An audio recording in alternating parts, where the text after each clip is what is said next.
Da skal vi til dagens neste gjest, and I'll switch to English now because joining us from England, Alex Temple, Portfolio Manager in Allspring Global Investments. Thank you for joining us, Alex. Thank you very much for having me on the show, Mahan. Let's talk about, as I said in the intro before we got you on, we got a cut in the Fed, we got a cut in Norway, and we got a hold at the Bank of England, even though all three countries seems to be struggling with inflation way above their respective targets. What's your sort of take on the week so far?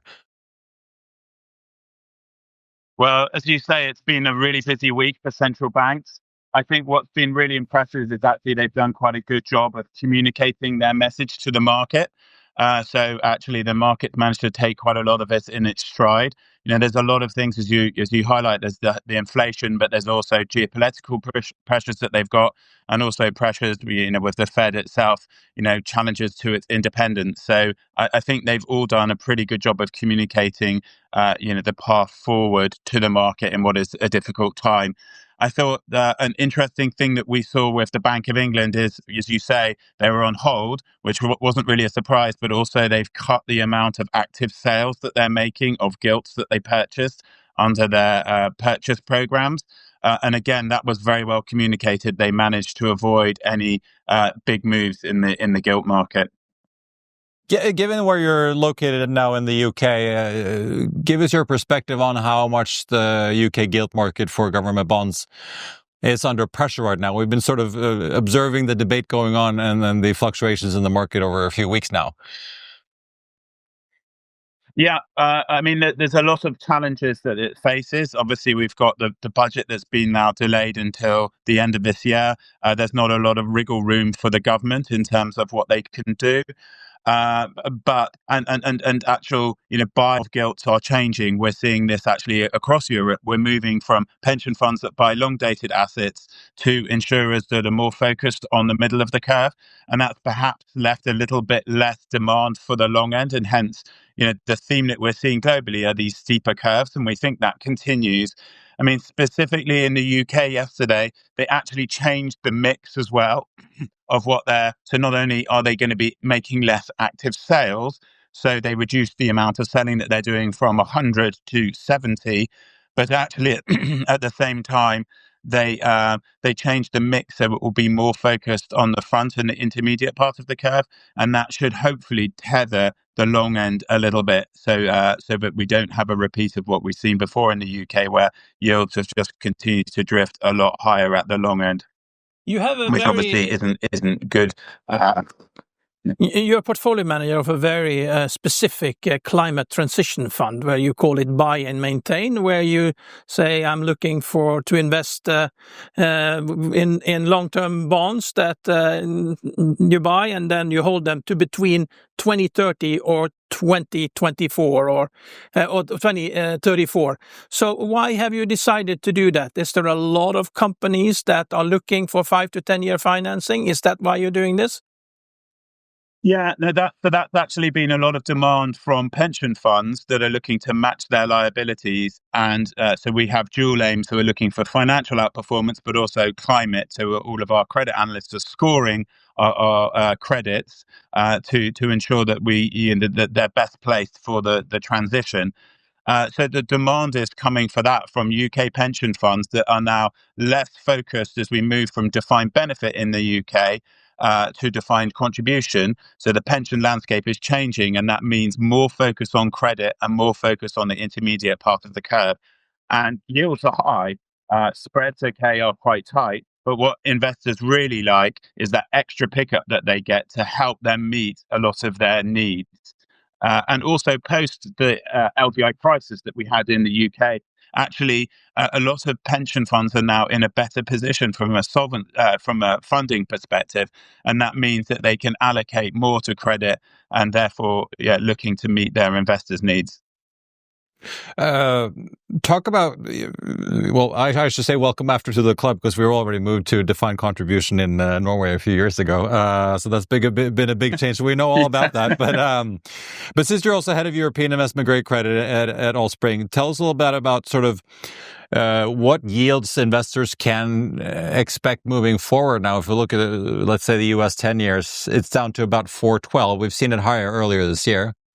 But will the market maintain, given all the sovereign debt challenges that a lot of European and the US has, keep these yields fairly high in the years to come, you think?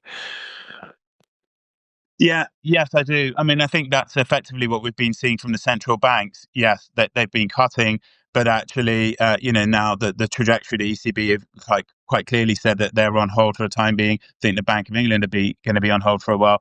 And what that means for credit investors, we tend to look at fundamentals, technicals, and valuations. And fundamentals for corporates in Europe are still very strong. But technicals are very strong because you have a lot of insurers and pension funds still buying, and investors focused on the all-in yield. So they're not really looking at the difference between credit spreads and risk-free rates. So that's been really supportive. The only fly in the ointment really is that valuations from a credit spread perspective, especially versus government bonds, are very tight. They're back at the historical tights. But that's really more being a function of actual government yields moving higher, so cheap government bonds, than like what we're seeing in France, versus spreads versus swaps, which still look reasonable. So we are very cautious. We recognise that when spreads are at the tights, there's always scope for spread widening if the economy would start to worsen or the tariffs start to feed through to these companies. But at the same time, we recognise that we could be in this space for a while now, because it looks like yields could remain at these elevated higher levels for the foreseeable future. What is the talk about sort of, given that you're almost halfway between the US and Europe, over in the UK, the weakening dollar, what does that do to the market? I mean, if you put yourself in your own shoes, right, as a investment grade asset manager, does it sort of affect the European market very much? Yeah. So it has. I mean, I would say that we tend to hedge all our currency risk. So we're not looking for a currency play there, but clearly, returns with credit spreads tightening and treasury yields moving lower. Credit returns in the US total returns have been very positive year to date.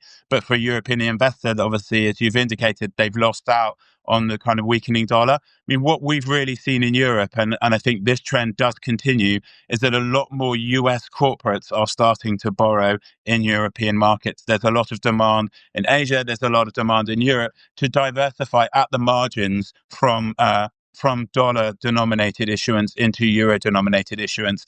And that was a theme at the start of the summer, where we saw a lot of US corporates diversifying their investor base and borrowing in euros. Once you hedge it all back, there's actually very little difference really at the moment between dollar credit spreads, sterling credit spreads, and euro credit spreads. They're all tight. So there's not a big differentiation there. If anything, in sterling now, credit spreads are quite tight versus euros, which has never really been the case before. So where do you when you get your money from the pensions funds and they tie them up, they want to invest between 5 and 10 years, where do you go with them? Which countries, which sectors do you invest in? Where do you find the demand for the corporates? Yeah, so the corporate market in Europe globally is growing. With our transition funds, the aim is that we actually invest across all the sectors, so we're not looking to exclude any specific sectors. But there are sectors where we've been underweight because we think that spreads have been too tight given the risks that those sectors are challenged at the moment. I would say autos is one of those. So we've been underweight autos. Yeah, you could say that's pretty consensus, but there's a lot of challenges that the sector faces. And actually, some of the other sectors like utilities, pharmaceuticals, healthcare, some of the more traditional defensive sectors actually screen quite cheap. So that's where we've been focusing our attention, is on those particular sectors and avoiding some of the tighter sectors. So cyclicals, we don't really feel that you're being justified for some of the for some of the tight spreads there. And then in terms of like country allocation, I think we've been historically quite underweight France, because spreads have always been traditionally quite tight in France due to the strong domestic support that the credit market markets there have. But that's an area where we're looking to reduce that underweight currently and using the primary markets to add a bit of risk to cover that underweight. You're like a taxonomy fund, so as long as the companies reduce their carbon usage, so if TK Shipping comes and says they're the greenest shipping company, they're greener than all the others, even if they freight crude oil, you will invest in them if the interest rate is attractive enough. And providing so our credit analysts are actually scoring these companies, so they're best placed to know how these companies are going to perform, both financially and from a climate perspective. And if a company scores well and it's in one of those sectors, yes, we will definitely lend to it, because we recognise that to have an effective and just transition, you have to transition the whole economy. You can't just focus on low carbon sectors. And as we have seen, actually, some of those low carbon sectors, the financials there haven't stacked up. And then that leads to the challenges that some of these low carbon companies now face. Alex, just we have a minute left. I just want to quickly finish off with if you have a view on the sort of how the Nordic high yield market looks from your perspective, given that it keeps growing and growing and growing, but the spreads are quite tight. So you're not getting a lot of payback investing in high yield these days for your money. Do you see money moving into investment grade because people are getting a little scared of high yield, or? Well, I wouldn't say we've seen that so far. I mean, definitely, high yield spreads are very tight. Some often, investment grade managers are to blame for that, because we also allocate to high yield. And I would say that probably a significant amount of the buying of double Bs has probably come from inflows into investment grade funds. I mean, spreads there are tight, but I think what you have to remember with high yield is, there are some very good companies that just don't have ambitions to be investment grade, be it their size, their geographical diversification, etc. So they can be unfairly penalized. And we particularly like shorter dated high yield, where they're, often the high yield rating applies to the whole maturity spectrum, but they might have the shorter maturities might be well covered in terms of the cash that they have on the balance sheet, and hence we still like high yield even at these tight levels. That's. You took part of the blame there, Alex Temple, joining us from the UK and Allspring Capital. Thank you so much. We're glad we got you on in the end. Have a great weekend when that time comes. For å se mer, klikk deg inn på FA.no/TV, eller se oss på storskjerm når du vil ved å søke opp Finansavisen på din Apple TV.